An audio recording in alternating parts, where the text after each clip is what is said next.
Hi, I came up from the Bay Area. I work for the East Bay Regional Park District. I am the manager of, vegetation manager for the Park District. The Park District is a special district in the East Bay. It consists of Alameda and Contra Costa counties. We provide recreation and open space there, and I oversee the grazing licenses.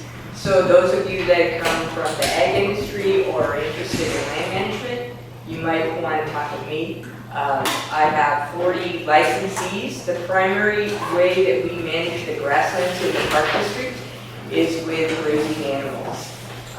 So 40 licensees, of them, 38 of them are cattle. One's a grandfathered in horse. When the horses die, the lease is up. And one is sheep. So that's the basics of what I do. I work with the stewardship department. We have our water group that oversees our water and tests the water for water quality things. We have my group, which is the vegetation group, which oversees the grasslands. Some things, someone asked about goats.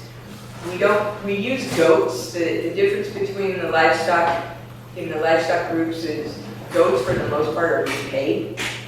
Everyone else is paying us a rental fee. And you'll probably have some discussion about that this week about whether that's fair or that's right, or how that could be changed. But that's the way that it works in our agency. We also have our fisheries group, because probably I don't even know how many lakes they have in the Park District, but we stock them, so there's a fisheries person. We have two people in our wildlife biology. Someone was asking me earlier about, we're doing studies of the golden eagles and how many are being killed by the wind turbines in the Altamont Pass.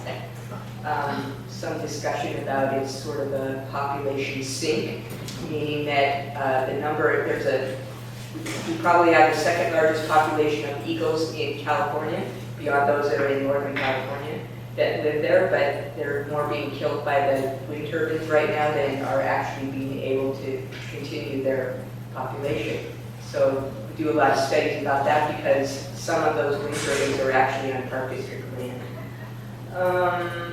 That's just a few things. We have a guy who does a lot of studies of the mountain lion populations in the Park District. That's the kind of work that we have available in the Park District. I'm sometimes looking for interns, especially once you turn 18. I have someone who's working for me this summer as an intern. You don't have to have a whole lot of experience, although if you have a really good interest in the beginning background of things, I might be interested in. You can talk with me later if you think that might be something that you want to look into. So. And you're going to be around all day? I'll be around all day for the next 2 days. Okay, and so Mark, you're going to get banned? I think so. Is that your plan? Thank you, Denise. Okay, so I guess I got until you show up, so. You do indeed. So, yeah, keep me entertained. Well, we'll do something. And actually, they told me that if kind of ran short of things to do, they could go back and clean the bathrooms again. So we're good. Good. All right, Cece, thank you. Thank you. She did a huge amount, give her a hand, she did a huge amount of work.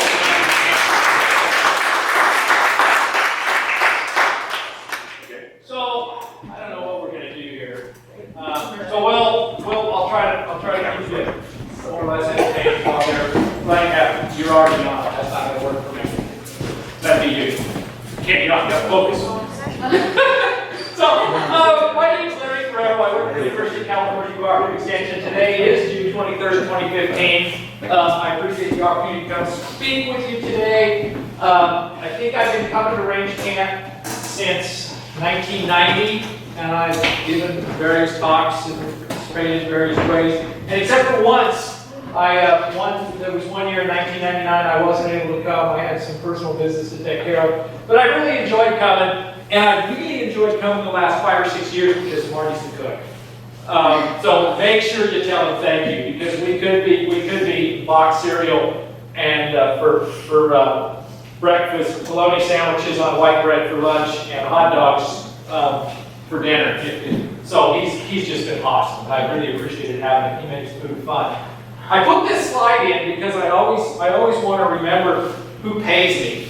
And so this actually, I live in Redding, California. I'm the livestock farm advisor in Shasta and Trinity County. And this picture was actually taken in Shasta County. This is Parker Talbot. Anybody ever read any of John Steinbeck? East to Eden, Travels with Charlie, Grapes of Wrath, right?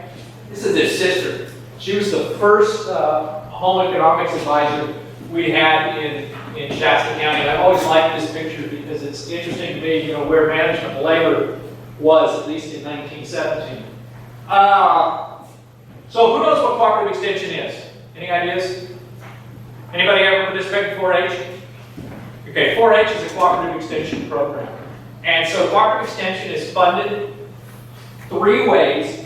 My salary, I'm a University of California employee, and about 13% of my salary comes from the USDA.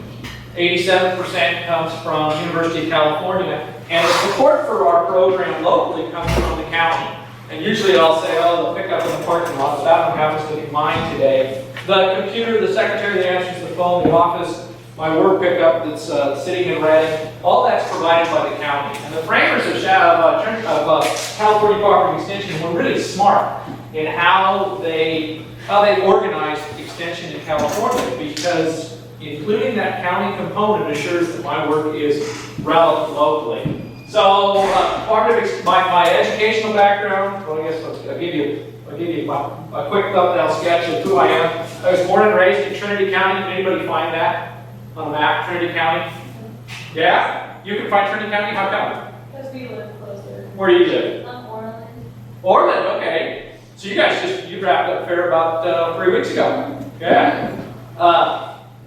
So I was born and raised in Weaverville, went to college at the Siskiyous in Weed, it's also known as Harvard of the West. Studied agriculture at Chico State, went to Colorado State in Fort Collins, lived and worked out in the High Plains, got a master's in range management there, came back to California. Pretty much have worked for Cooperative Extension since then. I later completed an advanced degree at the University of California, Berkeley. So, what are we doing? Okay. So 5, just you guys taking notes, right? Yeah. Okay, because I don't want any D minuses on my questions. So in my mind, there's 5 distinct facets to the beef cattle industry. There's the cow-calf, seed stock producers, yearling stocker folks, feedlots, packers, wholesale, retail.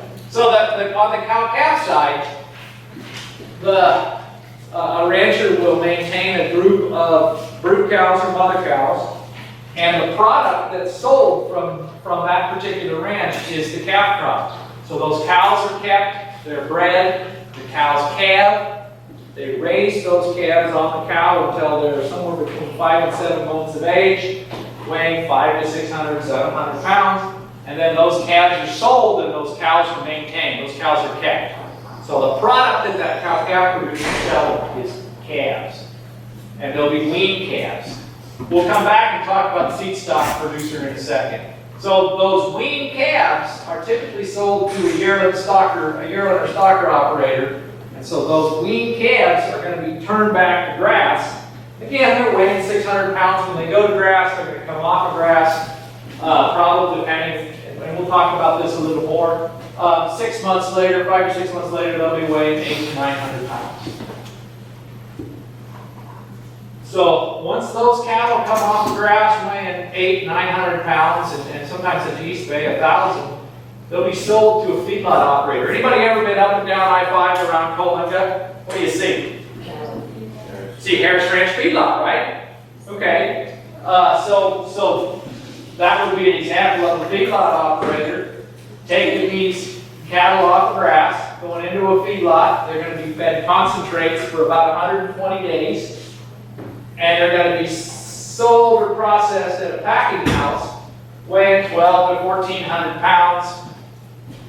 And then those carcasses are broken and end up in a wholesale retail meat trade.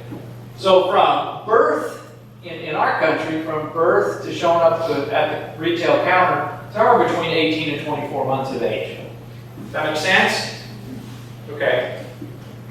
So I want to go back. What's a seed stock operator? Anybody got an idea? So you know anybody that sells purebred animals, that sells bulls? Okay, that would be an example of a seed stock operator. Folks who are breeding stock, and they're using known genetic lineage, trying to make improvements, and those bulls are sold to a cow-calf operator to breed their cows. Does that make sense? Okay. So of these 5, which 2 were extensive? And extensive, I guess this is ranching, and we ought to talk a little bit about range. It's going to be the cow-calf seed stock operators and the yearling operators. So here you can see we've got a bunch of cows, got some baby calves. They're out in this case, the Bald Hills of Shasta County. Here got a bunch of yearlings that are being sold. They just came off of the range out in the McLeod area. So what's a ranch? I told you I went to UC Berkeley for a few years or maybe decades. This guy, Larry Norman, was a lecturer at UC Berkeley Community Environmental Design, 1995, and he also actually was the executive director of the Greenbelt Alliance in the East Bay, but he defined a ranch as being a parcel or aggregation of parcels primarily devoted to livestock grazing.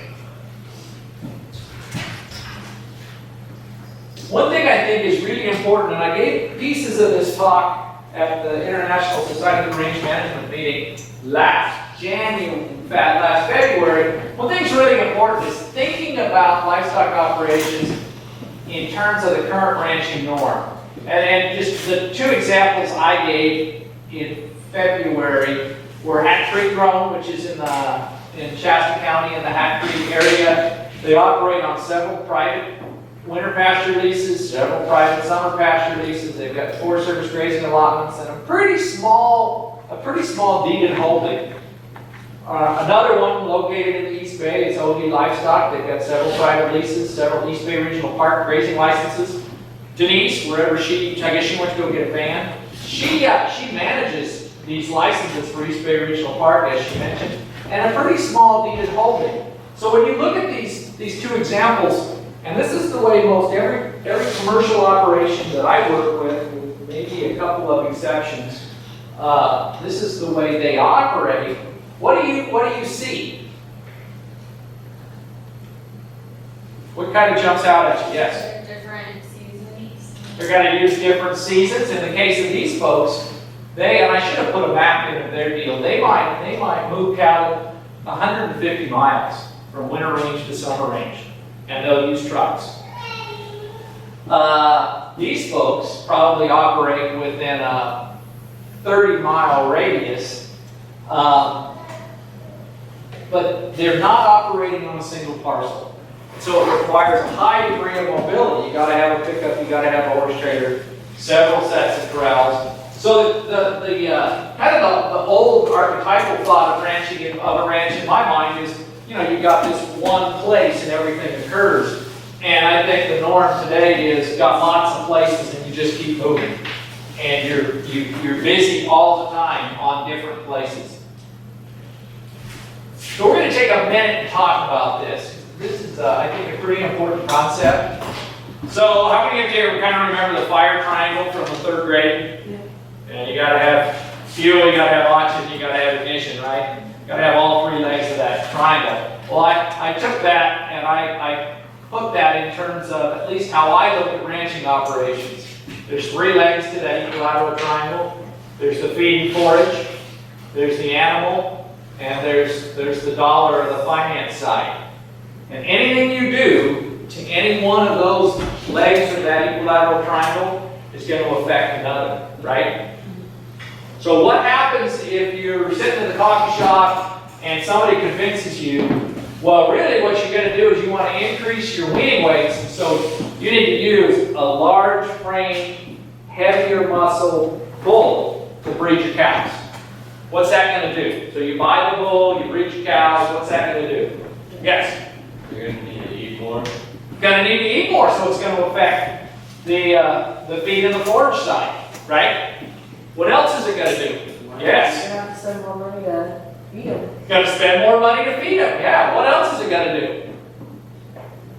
Yes? You're going to get more money when you sell them. Hopefully, they're going to weigh more. You're going to get a little more money when you sell them. What else? you retain replacement females out of that bull. So that you breed your, yes. If to buy a new bull because then it'd be incest. Say that again. If to buy a new bull because then it'd be incest. Gonna have to buy new bulls? Sure, so that's gonna affect the dollar side, but when assuming you bought new bulls and you save those heifers from that big framed bull, what's that gonna do? Say that again. Still gonna have the DNA for it. Okay, gonna have DNA for it, but aren't those replacement females gonna be bigger? So you're gonna have to buy bigger bulls. Well, you're gonna have more feed, you're gonna have more dollars, hopefully you generate more dollars as a function of that, but you can see that it's all connected, right? And that's probably, we could sit and have this discussion for hours, but I think it's that simple. You do, suppose, just kind of turn this around, suppose you decide hay's too expensive and you're gonna try to feed less to cheapen up the dollar side of it. So you buy less hay. What's that gonna do to your conception rates and your weaning weights? They're gonna be lower. It's gonna go lower. And so then again, it's kind of back to that. It's gonna affect the dollars, right? So it's a pretty complicated system and it's definitely all connected. Okay. So this slide, I think pretty much sums up the business as I know it. And I think it does a good job talking about the folks that are able to make a living in this business every day. And you gotta have forage resources to sustain the operation during good years and a strategy for the poor ones. What's California been in the last few years? Drought, sure. I think that operating these ranches successfully requires a level of sophistication. You've got to be able to allocate forage, understand the economics, and during forage shortfalls, drought, be able to make hard decisions. And I am continually amazed at, just in general, how hard it is for some people to make decisions. So, I have been impressed with the ranching community in this drought in comparison to the previous drought. Folks are way better able to make hard decisions. What are some decisions you've got to make during drought? Sell off the cattle. Sell off the cattle. Okay, what else? What? Potentially, what else? Debating between buying more water or selling more cows. Yeah, I mean, this, don't you think, I like the word debating. I mean, it requires a level of sophistication and analytical skill, don't you think? Is it going to rain? Is it not going to rain? Can I go rent more land? How do I maintain this genetic base in terms of a drought? Can I buy back in? We're going to talk about some math. And again, I don't have the answers, but it's fun to look at and think about. Fairly complicated. This is a slide I made myself. And it shows forage production in pounds per acre in Redding, California. This is an annual rangeland. And we start the season July 1st and it wraps up June 30th of every year. But this is the forage production, these blue lines in pounds per acre since 1973-74. I didn't update it, I just clipped these plots for the 14-15 season. I should update this. This purple line that runs across here at about the 1,500 pounds per acre line, that's the average forage production across all of those years. When you look at those blue lines, what jumps out at you? What? They're higher than the first one. Sometimes, but how about here? There's a lot below average. Yeah. So that slide really does a nice job showing the variability of the forage supply, right?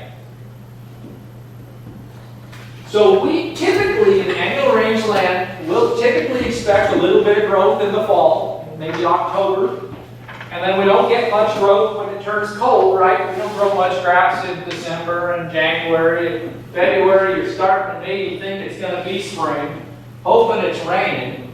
And so when we get around to May, we'll know about how much grass we have, right? But you've got to make a stocking decision back in October before you know how much grass is going to grow. Yes? So I'm always amazed that folks try to get this figured out year in and year out, and are able to produce beef cattle off of the forage that is grown.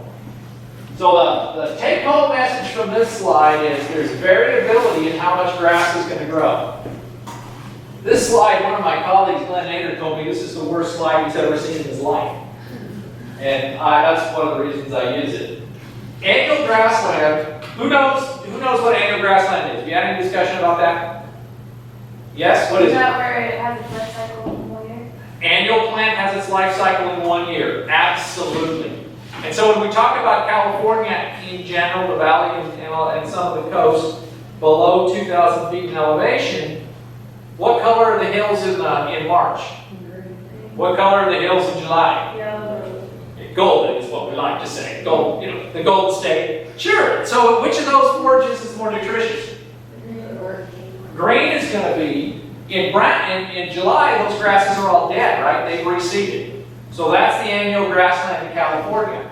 This slide is forage production by month at our Sierra Field Station. It's annual forage for all the years they've collected data. So you look here, we don't grow much grass ever in December, January, or February. Start to grow it all kind of right here. There's that 6 to 8 week period of time in annual grassland when we grow grass.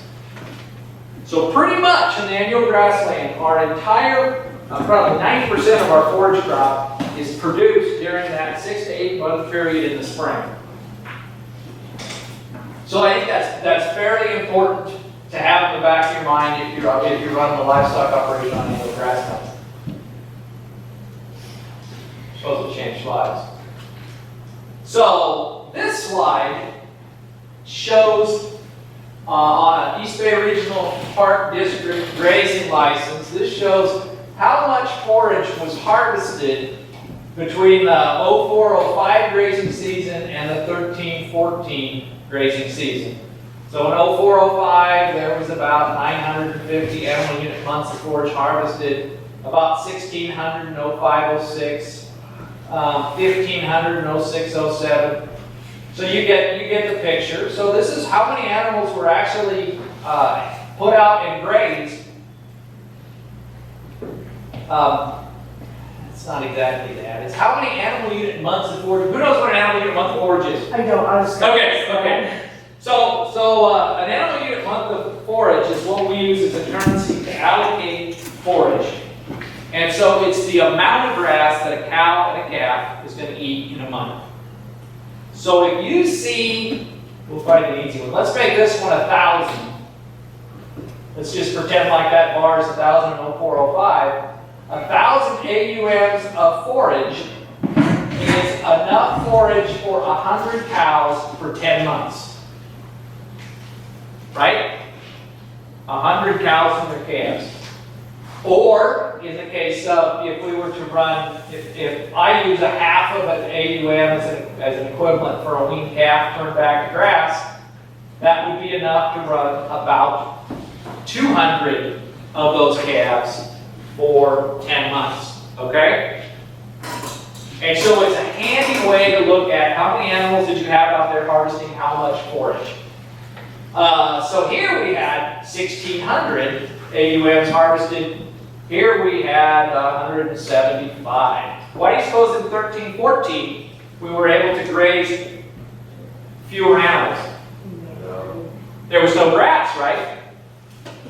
So there was no grass. There was nothing to graze. So this particular ranch was stocked differently, kind of year by year, based upon how much forage was out there. Yes? So on the AUM harvest, the numbers are how much is per cow and calf, correct? So like it's 1,000 per cow and calf. No, this is so. Okay, I'm obviously doing the best I can to confuse you. So let's make this 1,000. Okay? So there was 1,000 AUMs that were grazed during that year. So that's how much. So if we had 100 cows in total, we could graze 100 cows for 10 months. So what's 100 times 10? It's 1,000, right? So an AUM is the amount of forage required to meet the needs of a cow and her calf for 1 month. So if this number was 100, instead of 1,000, if it was 100, there was enough forage out there for 10 cows for 10 months. So it adds the forage component and the animal component. It combines them. Okay. So if you had, again, back to the 1,000, if a weaned calf is going to be 1/2 of an AUM, it's going to need less forage. Do you agree? Okay. If it's a half, then you could run 200 of those weaned calves for 10 months. Okay. And I think this, maybe it'll get clearer. Maybe it won't. But I think it'll click here in a second. So looking at the animal side, I want to take a couple minutes to talk about this slide. So we talked in one of the earlier slides about what a cow-calf operation is, right? And so the goal of a cow-calf operator is to wean a calf, right? That's the product they're selling. Do we agree? So if we started off with 300 cows, and we're going to make a couple of assumptions. We're going to wean 87%, and we're going to have none die. So if we started off with 300 cows and they calve, that'd give us 273 bred cows and 27 cull cows, right? We're going to sell these cull cows. We're going to put these right down here in our kind of our sale pile. And we're going to go along and we're going to end up weaning calves. We're going to have 131 heifer calves and 131 bull calves that we're going to make into steers. And we're going to sell those steers, right? We're not going to keep any of them. Do you agree? We're going to take these 131 heifers and we're going to split them a couple of ways. We're going to keep the best ones as our replacement heifers. So we're going to keep 45 as replacements. And we're going to sell 86 of them as weaned calves.